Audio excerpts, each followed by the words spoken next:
أعوذ بالله من الشيطان الرجيم بسم الله الرحمن الرحيم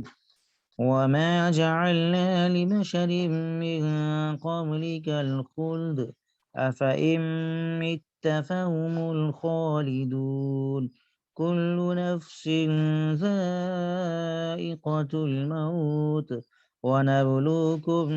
بالشر والخير فتنة وإلينا ترجعون وإذا رآك الذين كفروا إن يتخذونك إلا هزوا أهذا الذي يذكر آلهتكم وهم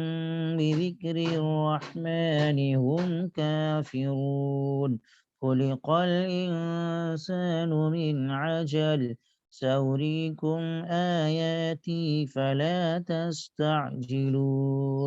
صدق الله العظيم رب اشرح لي صدري ويسر لي أمري واحلل عقدة من لساني يفقه قولي رب زدني علما رب زدني علما رب زدني علما اللهم صل على سيدنا ومولانا وحبيبنا محمد وعلى آل محمد وبارك وسلم. محترم سامعین اور نہایت قابل احترام دینی بھائیوں، اس وقت سورہ انبیاء کی چند آیتیں آپ حضرات کی خدمت میں پیش کی گئی ہیں، یعنی آیت نمبر 34 سے 37 تک۔ گزشتہ آیات میں کفار اور مشرکین کے جو باطل دعاوی تھے اور ان کے مشرکانہ جو عقائد تھیں، یعنی مثلا حضرت عیسیٰ اور حضرت عزیر علیہ السلام کے بارے میں، یا اسی طریقے سے فرشتوں کے تعلق سے ان کا غلط عقیدہ تھا کہ یہ خدا کی بیٹیاں ہیں، اس طریقے سے مختلف ان کے گمراہ کن عقائد کو اللہ نے ذکر کیا تھا، اور پھر ان کی تردید بھی کی گئی تھی قرآن میں، اور پھر اللہ تبارک و تعالی نے ان کفار اور مشرکین کے غلط عقائد کو رد کرنے کے بعد اپنی قدرت کے عجائبات اور اپنی کاریگری کو ذکر فرمایا تھا کہ دیکھو کس کس طریقے سے ہم نے ان چیزوں کو بنایا، اگر تم غور کرو تو ضرور اللہ کی وحدانیت کا یقین تمہیں نصیب ہو جائے گا، اللہ کی معرفت تمہیں نصیب ہوگی۔ جب اللہ تبارک و تعالی نے ان کا رد فرمایا اور ان کے غلط عقائد پر دلائل بھی اللہ نے مہیا کیے، تو اب ان کو خاموش ہو جانا چاہیے تھا، لیکن ان کے پاس چونکہ کوئی علمی دلیل اور ثبوت نہیں تھا، اس بنا پر ان کے اندر جھنجھلاہٹ اور غصہ کی کیفیت پیدا ہو گئی، اور مشرکین مکہ مارے غصہ کے یہ تمنا کرنے لگے حضور پاک صلی اللہ علیہ وسلم کے تعلق سے کہ آپ دنیا سے جلد چلے جائیں، آپ کی موت آ جائے، آپ کے موت کی تمنا کرنے لگے، جیسا کہ اللہ تبارک و تعالی نے اس کا تذکرہ فرمایا ہے نتربص به ریب المنون۔ اللہ تبارک و تعالی نے آج کے ان آیات میں انہی کفار اور مشرکین کے اس غلط تمنا کو ذکر کر کے اور ان کا جواب دیا ہے، اللہ فرماتے ہیں وَمَا جَعَلْنَا لِبَشَرٍ مِّن قَبْلِكَ الْخُلْدَ أَفَإِن مِتَّ فَهُمُ الْخَالِدُونَ، اے رسول ہم نے آپ سے پہلے بھی کسی انسان کے لیے ہمیشہ زندہ اور ہمیشہ رہنے کا فیصلہ نہیں کیا، تو کیا آپ اگر مر جائیں تو یہ لوگ ہمیشہ زندہ رہنے والے ہیں؟ وَمَا جَعَلْنَا لِبَشَرٍ مِّن قَبْلِكَ الْخُلْدَ أَفَإِن مِتَّ فَهُمُ الْخَالِدُونَ، ہم نے آپ سے پہلے کسی بھی انسان کے لیے ہمیشہ زندہ رہنے کا فیصلہ نہیں کیا۔ جتنے بھی انسان آئے وہ سب کے سب گئے، اور جو آئے ہیں وہ بھی چلے جائیں گے، ان پر بھی موت طاری ہوگی اور انہیں بھی مرنا ہے۔ تو کیا اگر آپ مر جاتے ہیں اور دنیا سے چلے جاتے ہیں تو ان کو کون سا ہمیشہ یہاں رہنا ہے؟ ان کو بھی تو جانا ہے، کیونکہ کل نفس ذائقۃ الموت، ہر جاندار کو موت کا مزہ چکھنا ہے۔ یعنی اللہ تبارک و تعالی نے ان کفار اور مشرکین کو جواب دیا ہے اس آیت میں ان کے بیہودہ تمنا اور بیہودہ خواہش کی۔ ایک تو یہ کہ اگر ہمارے رسول جلدی دنیا سے چلے گئے، ان کی وفات ہو گئی، تو اے مشرکوں بتاؤ تمہیں کیا فائدہ پہنچے گا، تمہیں کیا مل جائے گا؟ اگر تمہارا مقصد یہ ہے کہ ان کی موت ہو جائے گی تو ہم تم کو بتاتے ہیں کہ جان لو کہ یہ اگر تم یہ کہو گے کہ جب یہ دنیا سے جلدی چلے جائیں گے تو ہم لوگوں میں غلط فہمی پھیلائیں گے کہ یہ نبی نہیں تھے، اگر نبی ہوتے تو دنیا سے نہیں جاتے۔ تو یہ بات سمجھ لو کہ جتنے بھی انسان دنیا میں آئے یا جتنے بھی انبیاء دنیا میں آئے، سب کے لیے ہم نے ہمیشہ رہنے کا فیصلہ نہیں کیا، سب آئے اور چلے گئے۔ ایسے ہی یہ بھی ہمارے نبی آئے ہیں، چلے جائیں گے۔ جس طرح جیسا کہ کچھ نبیوں کو تم بھی مانتے ہو کہ وہ اللہ کے نبی تھے، حضرت اسماعیل کے بارے میں مانتے ہو، حضرت ابراہیم کے بارے میں مانتے ہو کہ وہ اللہ کے پیغمبر تھے، وہ بھی دنیا سے چلے گئے، ہمیشہ نہیں رہے۔ تو کیا دنیا سے چلے جانا یہ نبوت کے خلاف ہے؟ تم یہ سمجھتے ہو کہ جو نبی رہے گا وہ ہمیشہ رہے گا، اسی لیے تم چاہتے ہو کہ یہ جلدی دنیا سے چلے جائیں گے تو ہم لوگوں کا ذہن خراب کرتے رہیں گے، یہ نبی نہیں تھے، یہ جھوٹے نبی تھے، اگر سچے نبی ہوتے تو نہیں جاتے۔ یاد رکھو کہ موت برحق ہے، ہر ایک کو آنی ہے، چاہے نبی ہو یا غیر نبی ہو، ولی ہو یا ایک عام آدمی ہو، عالم ہو یا جاہل ہو، کسی بھی عہدے اور مرتبے کا حامل کیوں نہ ہو، ہر ایک کو موت آنی ہے، اور موت کی وجہ سے اس کے مرتبے میں، اس کے عہدے میں کوئی فرق نہیں پڑتا، اس کی عزت اور مقام میں کوئی فرق نہیں پڑتا۔ تم یہ سوچ رہے ہو کہ یہ چلے جائیں گے تو ہم ان کے خلاف پروپیگنڈا کریں گے کہ صاحب یہ نبی نہیں تھے، ان کا دعویٰ جھوٹا تھا، یہ تمہارا مقصد ہے۔ اچھا، اگر دوسرا مقصد یہ ہے کہ آپ کی وفات کی وجہ سے تم اپنا غصہ ٹھنڈا کرنا چاہتے ہو کہ یہ جلدی چلے جائیں گے، تو تمہارا غصہ جو ان کے خلاف ہے وہ غصہ ٹھنڈا ہو جائے گا، تو یاد رکھو کہ یہ موت کا مرحلہ اور موت کا مزہ تمہیں بھی چکھنا ہے۔ ایسا نہیں ہے کہ صرف ہمارے نبی آ جائیں گے اور ان کو موت آئے گی اور تم بچ جاؤ گے، تم ہمیشہ رہو گے، نہیں۔ یاد رکھو کہ موت سے کسی کو رستگاری نہیں ہے، کسی کو چھٹکارا نہیں ہے، موت ہر ایک کو آنی ہے، لہذا کسی کی موت سے خوش ہونا اور کسی کی موت کی تمنا کرنا یہ سوائے بیوقوفی کے کچھ نہیں ہے، کیونکہ تم کو بھی اسی راستے پہ جانا ہے۔ موت سے کس کو رستگاری ہے؟ آج نہیں تو کل ہماری باری ہے، ہر ایک کو جانا ہے، لہذا تمہارا جو مقصد ہے، ایک تو یہ کہ یہ جلدی چلے جائیں گے تو ہم ان کے خلاف پروپیگنڈا کریں گے، بھائی یہ نبی نہیں تھے، تو یاد رکھو کہ جتنے بھی نبی آئے وہ سب کے سب گئے، اور تم بھی ان میں سے کچھ کو نبی مانتے ہو، تو کیا وجہ ہے کہ میرے نبی کے جانے کے بعد تم پروپیگنڈا کرو گے؟ اگر نبی نہیں مانتے ہو تو ان کو بھی مت مانو، ان کو بھی تو موت آ گئی، ان کو کیوں نبی مانتے ہو، ان کو کیوں اپنا رہبر اور لیڈر مانتے ہو؟ اور دوسری چیز کہ تمہارا غصہ ٹھنڈا کرنا ہے تمہیں، تو یاد رکھو کہ بھائی تمہیں بھی اس جگہ پر آنا ہے مر کر کے، ایسا نہیں ہے کہ تم ہمیشہ کی زندگی تمہیں مل گئی ہے اور تم ہمیشہ یوں ہی برقرار رہو گے. کل نفس ذائقۃ الموت، ہر جاندار کو موت کا مزہ چکھنا ہے. وَنَبْلُوكُمْ بِالشَّرِّ وَالْخَيْرِ فِتْنَةً وَإِلَيْنَا تُرْجَعُونَ، ہم تکلیف اور آرام کے ذریعے تم کو اچھی طرح آزمائیں گے اور تم ہماری ہی طرف واپس لوٹ کر آؤ گے. عزیزان محترم، اللہ رب العالمین نے یہ کل نفس ذائقۃ الموت کا لفظ یہاں پہ نقل فرمایا ہے، ذکر کیا ہے. یعنی ہر موت اور یعنی ہر جاندار کو اور ہر نفس کو موت کا مزہ چکھنا ہے. تو یہاں ایک بات سمجھنے کی ہے کہ ہر نفس سے مراد کیا ہے.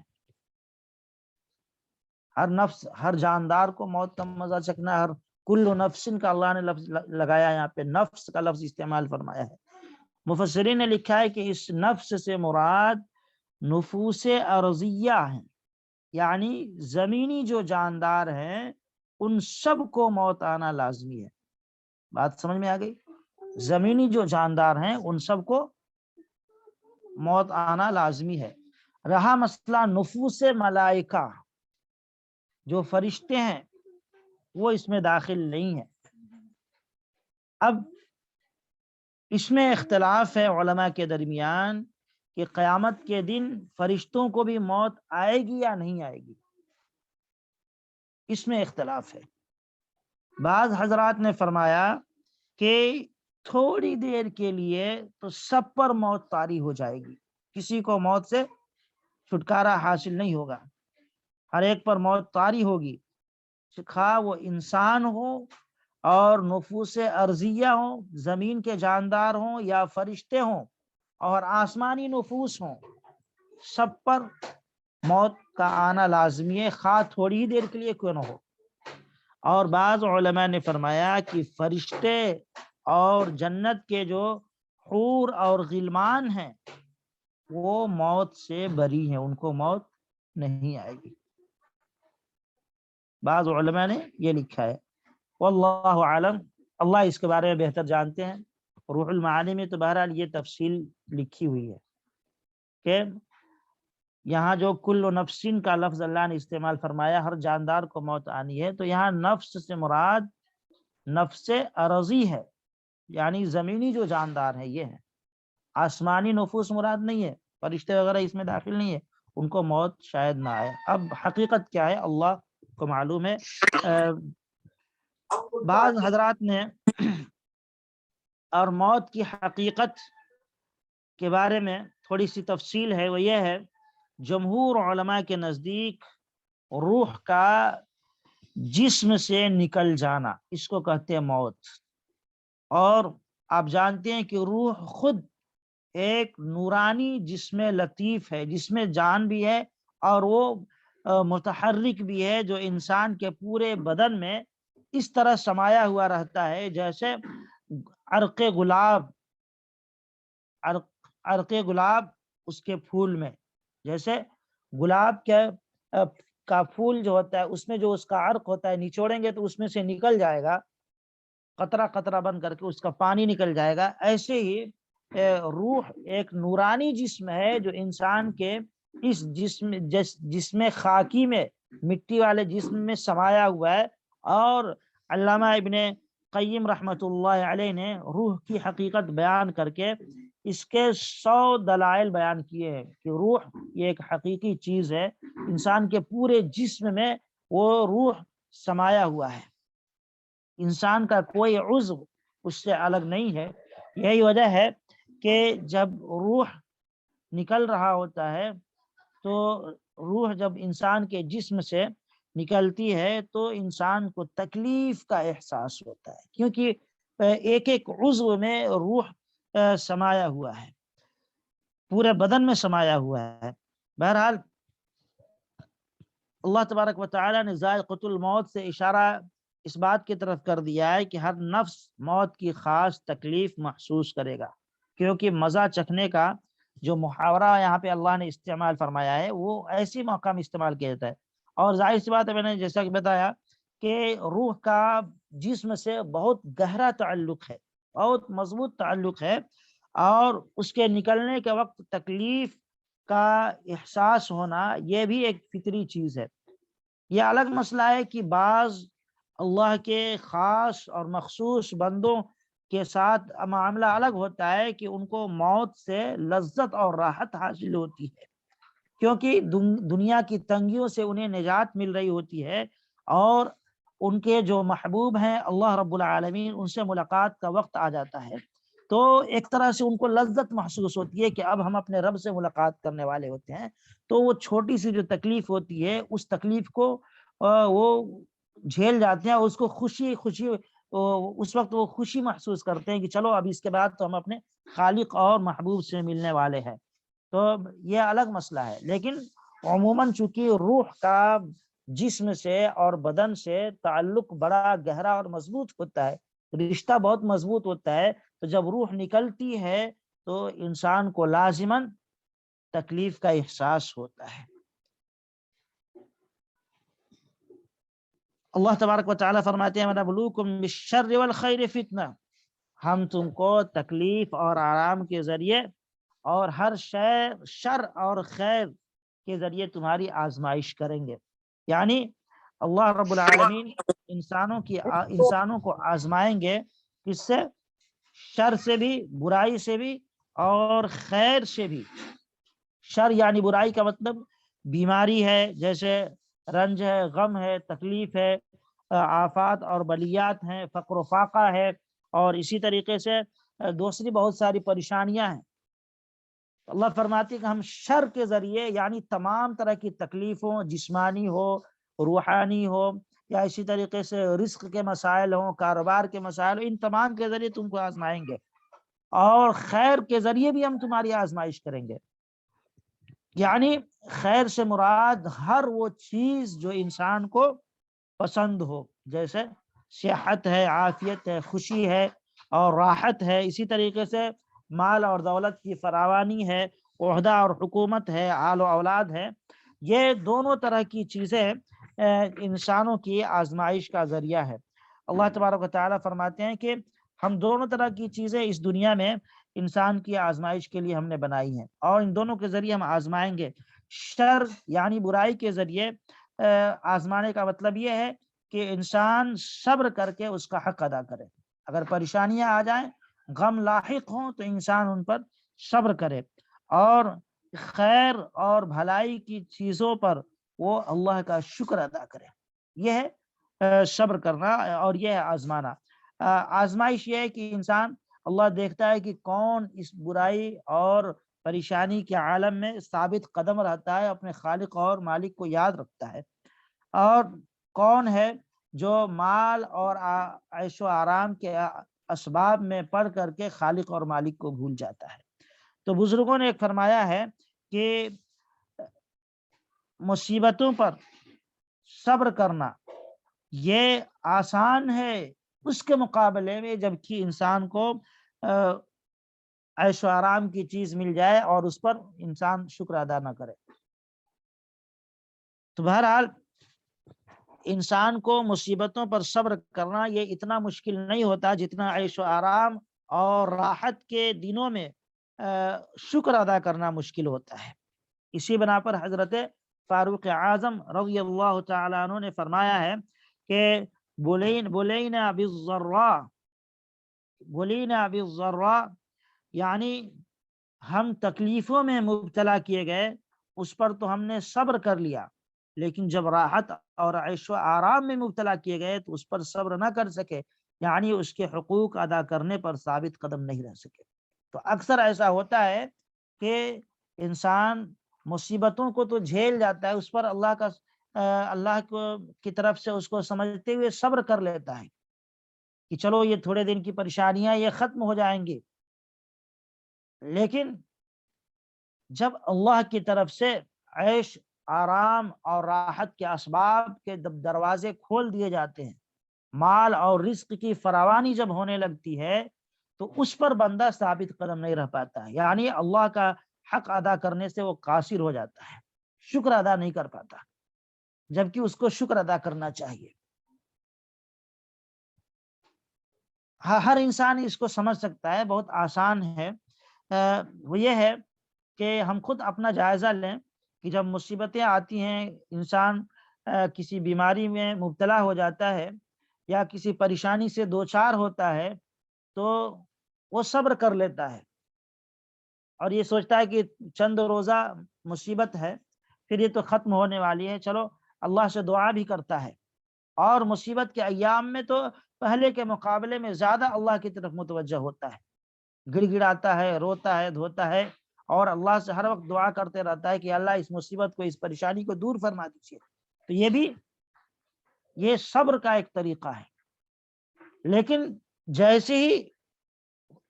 پریشانی کا دور ختم ہوتا ہے اور راحت و آرام کے ایام شروع ہوتے ہیں، تو اب اس وقت اس کو ایسی ہی ثابت قدم رہنا چاہیے تھا، اللہ کا شکر ادا کرنا چاہیے تھا، لیکن اللہ کے شکر ادا کرنے سے انسان پیچھے ہٹ جاتا ہے اور اس مال اور راحت سے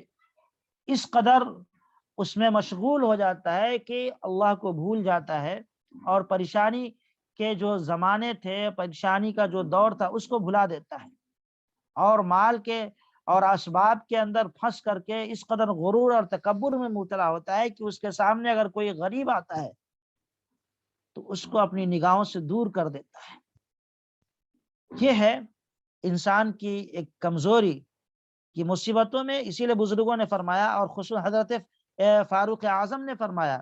کہ ہم تکلیفوں میں مبتلا کیے گئے تو ہم نے تو صبر کر لیا اس پر، لیکن جب راحت و آرام کے دروازے اللہ نے کھول دیے تو ہم اس پر نہیں صبر کر سکے، یعنی اس پر ثابت قدم نہیں رہ سکے، اللہ کا شکر ادا نہیں کر سکے۔ تو ظاہر سی بات، ہر آدمی، اللہ جس قدر نعمتوں میں ہمیں رکھا ہے، کیا ہم غور کریں ہم اللہ کا شکر اس قدر ادا کر پاتے ہیں؟ اور کوشش بھی کرتے ہیں؟ نہیں کرتے ہیں۔ حضرت رابعہ بصری رحمہ اللہ بڑی اللہ کی نیک بندی تھی،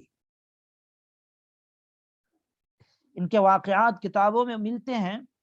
ایک مرتبہ ایک نوجوان نے سر پر پٹی باندھی ہوئی تھی اور وہ بازار کی طرف جا رہا تھا، انہوں نے دیکھا تو پوچھا،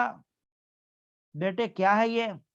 اس نوجوان نے کہا کہ میرے سر میں بہت درد ہو رہا ہے، میں نے پٹی باندھ لی ہے۔ تو رابعہ بصری نے کہا کہ اللہ کے بندے، ایک مرتبہ سر میں درد ہوا تو نے شکایت کی پٹی باندھ لی سر پہ،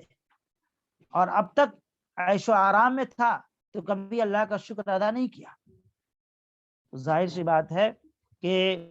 مصیبتوں پر صبر کرنا آسان ہے، لیکن راحت و آرام پر شکر ادا کرنا یہ ذرا مشکل ہے۔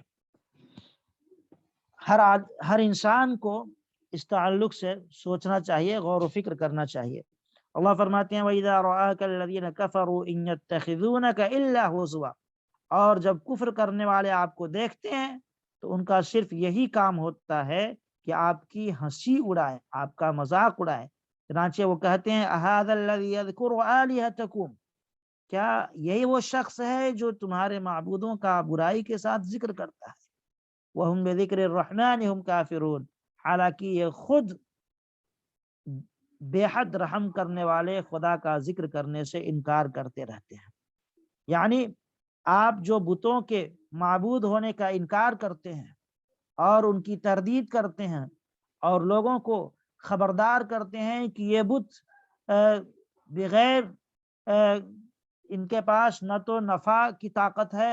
اور نہ نقصان کی طاقت ہے، یہ مجبور محض ہیں، یہ کچھ نہیں کر سکتے، جب لوگوں کو آپ اس بات کی دعوت دیتے ہیں کہ ان کی پوجا چھوڑو اور اس رب کی طرف آ جاؤ جو ہر چیز کا خالق اور مالک ہے اور ہر نفع اور نقصان جس کے قبضے میں ہے، اس کی عبادت کرو، تو یہ آپ کا مذاق اڑاتے ہیں اور کہتے ہیں کہ دیکھو یہ شخص ہے جو ہمارے خداؤں کے بارے میں برا بھلا کہتا ہے، ہمارے خداؤں کا برائی کے ساتھ تذکرہ کرتا ہے، حالانکہ یہ خود اس خالق اور مالک کا انکار کر رہے ہیں جو بے حد رحم کرنے والا ہے۔ عزیزان محترم، یہ آیت جو نازل ہوئی تو اس کے پیچھے ایک مختصر واقعہ مفسرین نے لکھا ہے، وہ یہ ہے کہ ایک مرتبہ آقا صلی اللہ علیہ وسلم کا گزر ایک گلی میں ہوا جہاں ابو سفیان بھی اس وقت ایمان نہیں لائے تھے، وہاں موجود تھے، اور ابو جہل بھی وہاں موجود تھا پہلے سے۔ تو ابو جہل جب ان کے قریب سے آقا صلی اللہ علیہ وسلم گزرے تو آپ کو دیکھ کر کے ابو جہل ہنسنے لگا، مذاق اڑانے لگا، اور ابو سفیان سے بولا کہ یہ ہے نبی بنو عبد مناف کا۔ تو اس بات کو سن کر ابو سفیان کو غصہ آ گیا، اور ابو سفیان کہنے لگا کہ بنی عبد مناف میں پیغمبر ہونا تم کو کیوں برا لگتا ہے؟ رسول اللہ صلی اللہ علیہ وسلم نے ان دونوں کی یہ گفتگو سن لی، اور پلٹ کر آپ صلی اللہ علیہ وسلم نے ابو جہل کو ڈرایا اور فرمایا کہ میرا خیال ہے کہ تو اس وقت تک باز نہیں آئے گا، اس وقت تک نہیں سنبھلے گا، نہیں سدھرے گا، جب تجھ پر وہ مصیبت نہ آ جائے جو تیرے چچا پر پڑی تھی۔ اس پر یہ آیت نازل ہوئی، وَإِذَا رَآكَ الَّذِينَ كَفَرُوا إِن يَتَّخِذُونَكَ إِلَّا هُزُوًا أَهَذَا الَّذِي يَذْكُرُ آلِهَتَكُمْ وَهُمْ بِذِكْرِ الرَّحْمَنِ هُمْ كَافِرُونَ۔ یہ کافر لوگ جب آپ کو دیکھتے ہیں تو بس آپ کی ہی ہنسی مذاق اڑاتے ہیں، اور آپس میں کہتے ہیں کہ یہی نبی ہے جو تمہارے معبودوں کا برائی کے ساتھ ذکر کرتا ہے۔ حالانکہ خود یہ لوگ جو آپ صلی اللہ علیہ وسلم تو ان کے بتوں کی برائی بیان کرتے ہیں، اور یہ کہتے ہیں کہ یہ کسی لائق نہیں ہے، ان کی کوئی حیثیت نہیں ہے، یہ نفع اور نقصان کے مالک نہیں ہے، کچھ نہیں کر سکتے، حالانکہ یہ حقیقت ہے، ان کے پاس کچھ نہیں ہے۔ یہ لوگ تو اس حقیقی خدا کا انکار کرتے ہیں جو واقعتاً خدا ہے اور جو ہر چیز کا مالک ہے، اور کائنات کی ہر چیز جس کے قبضے میں، اس کا یہ لوگ انکار کرتے ہیں۔ تو مذاق اڑائے جانے کے قابل تو یہ ہے، نہ کہ آپ صلی اللہ علیہ وسلم کی ذات۔ اللہ رب العالمین اس کے بعد فرماتے ہیں خلق الانسان من عجل سوریکم آیاتی فلا تستعجلوا، کہ انسان کچھ ایسا جلد باز ہے، گویا جلد بازی ہی سے بنایا گیا ہے، میں تم لوگوں کو عن قریب اپنی نشانیاں دکھلاؤں گا، تو تم جلدی نہ کرو۔ یہ دراصل مطلب یہ ہے کہ انسان کی طبیعت میں جس طرح کچھ دوسری کمزوریاں رکھی گئی ہیں انسان کی تخلیق میں اور پیدائش میں، ان میں سے ایک کمزوری عجلت اور جلد بازی کی بھی رکھی گئی ہے۔ یہ انسان کی خمیر میں شامل ہے، انسان کی فطرت میں، اور آپ جانتے ہیں کہ جو چیز طبیعت میں اور فطرت میں داخل ہوتی ہے تو اس کے بارے میں کہہ دیا جاتا ہے محاورے کے طور پہ کہ یہ تو اسی سے پیدا کیا گیا ہے۔ جیسے کوئی بڑا غصہ والا ہو تو کہا جاتا ہے کہ ارے یہ بندہ تو غصے کا ہی انسان ہے، یہ غصے کا آدمی ہے۔ کوئی آدمی بہت پیسہ کرتے رہتا ہے اور مال اور دولت کا زیادہ حریص اور لالچی ہوتا ہے تو کیا کہا جاتا ہے؟ ارے یہ تو پیسے کا بندہ ہے، پیسے کا غلام ہے، پیسے کا بھوکا ہے۔ اس طریقے سے تو ایسے ہی چونکہ انسان کی فطرت میں، اس کی تخلیق میں جلد بازی کو رکھا گیا ہے، اسی لیے اللہ تبارک و تعالیٰ نے یہ فرمایا کہ خلق الانسان من عجل، کہ انسان جلد بازی سے ہی بنایا گیا ہے، یعنی اس کی خمیر کے اندر جلد بازی کو اللہ نے رکھ دیا ہے، لہذا یہ ہر وقت ہر کام میں جلد بازی کرتا ہے۔ اس طریقے سے کفار اور مشرکین بار بار کہتے تھے کہ آپ نبی ہیں تو کیوں نہیں اس عذاب کو ہمارے سروں پر لا دیتے ہیں جس سے آپ ہم کو ڈراتے ہیں۔ تو خصوصاً انہی کے بارے میں کہا گیا کہ یہ جلد بازی کر رہے ہیں، عذاب کو مانگ رہے ہیں۔ بھلا عذاب بھی کوئی مانگنے والی چیز ہے؟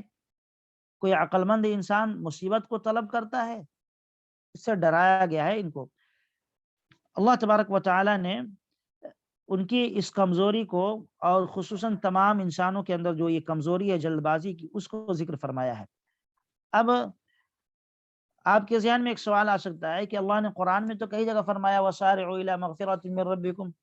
اور احادیث میں بھی ترغیب دی گئی ہے کہ نیک کاموں میں جلدی کیا کرو، تو وہاں جلد بازی کیوں کہا گیا؟ جلد بازی کا مطلب کیا ہے؟ یہاں تو کہا جا رہا ہے کہ جلد بازی یہ بری چیز ہے، جیسا کہ حضرت موسیٰ علیہ السلام کے واقعے میں بھی آپ سن چکے ہیں کہ حضرت موسیٰ جب قوم کو چھوڑ کر کے کوہ طور پر چلے گئے اور قوم ادھر برائی میں مبتلا ہو گئی، کفر و شرک میں مبتلا ہو گئی، تو اللہ کی طرف سے آپ کو تنبیہ کی گئی کہ اے موسیٰ آپ نے جلد بازی کیوں کی؟ تو ان چیزوں سے پتہ چلتا ہے، ان واقعات سے، کہ جلد بازی اچھی چیز نہیں ہے، جبکہ قرآن میں دوسری جگہ اللہ کر رہے ہیں، خود کہہ رہے ہیں کہ نیک کاموں کی طرف جلد بازی کرو۔ تو مطلب یہ ہے کہ انسان بھلائی اور نیکی کے کام کے اندر اگر جلد بازی کرتا ہے اور چاہتا ہے کہ میں زیادہ سے زیادہ نیک عمل کر لوں اور جلد سے جلد میں جو ذمہ داریاں ہیں ان کو ادا کر لوں، یہ کوئی برائی نہیں ہے، یہ کوئی برائی نہیں ہے۔ جیسا کہ اللہ کے نبی صلی اللہ علیہ وسلم نے فرمایا کہ صحابہ کرام نے پوچھا کہ ای الاعمال افضل، تو فرمایا الصلاۃ لاول وقتها، اول وقت میں جلدی نماز پڑھ لینا یہ سب سے افضل عمل ہے۔ تو نیک اعمال میں اور بھلائی کے کام میں جلد بازی یہ محبوب اور پسندیدہ ہے، باقی دوسرے معاملات میں جلد بازی یہ مبغوض ہے، ناپسندیدہ ہے، اس سے بچنا چاہیے۔ نیک کام میں دیر نہیں کرنی چاہیے، اور یہ اچھی چیز ہے، یہ صفت اچھی ہے، یہ طریقہ اچھا ہے۔ باقی دوسرے جو معاملات ہیں، دوسرے جو دنیاوی کام ہیں، ان کے اندر جلد بازی انسان کو نہیں کرنی چاہیے، اس بات کی طرف اشارہ کیا گیا۔ بہرحال عزیزان محترم، ان آیات میں اللہ تبارک و تعالی نے کفار اور مشرکین کو متنبہ کیا ہے کہ کسی کی موت کی تمنا کر رہے ہو، کیا خود تم اس سے بچ سکتے ہو؟ تمہیں بھی موت کا مزہ چکھنا ہے۔ اور دوسری چیز یہ ہے کہ تم نبی کا مذاق اڑاتے ہو، تو یاد رکھو کہ نبی کا مذاق اڑا کر کے نبی کا کچھ بگڑنے والا نہیں ہے، خود تمہارا نقصان ہوگا اور تم اللہ کی بارگاہ میں حاضر ہوگے۔ اللہ نے تمہیں جو زندگی بخشی ہے یہ صرف آزمائش کے لیے بخشی ہے۔ اگر تم نے راستے کو صحیح چن لیا اور سیدھے راستے پر تم چلنے لگے تو یقین جانو کہ تمہاری زندگی کامیاب ہے، اور اگر تم نبی سے ٹکراتے رہے، شریعت سے ٹکراتے رہے اور برے کے راستے کو اختیار کیا تو یہ تمہارے لیے فتنہ ہے اور بہت بڑی آزمائش ہے، اور پھر تم اللہ کے یہاں لوٹ کر کے جاؤ گے، تو پھر وہاں اللہ تم کو بتلائے گا اور تمہارا حساب لے گا کہ تم نے کس طریقے سے زندگی گزاری ہے۔ اگر تم نے صحیح راستے کو اختیار کیا تو یقیناً تمہارے ساتھ بھلائی کا معاملہ ہوگا، اور برے راستے کو اختیار کیا ہے تو برائی کا معاملہ ہوگا۔ اللہ ہمیں اور آپ کو سیدھے راستے پر چلنے کی توفیق نصیب فرمائے۔ وآخر دعوانا الحمد للہ رب العالمین۔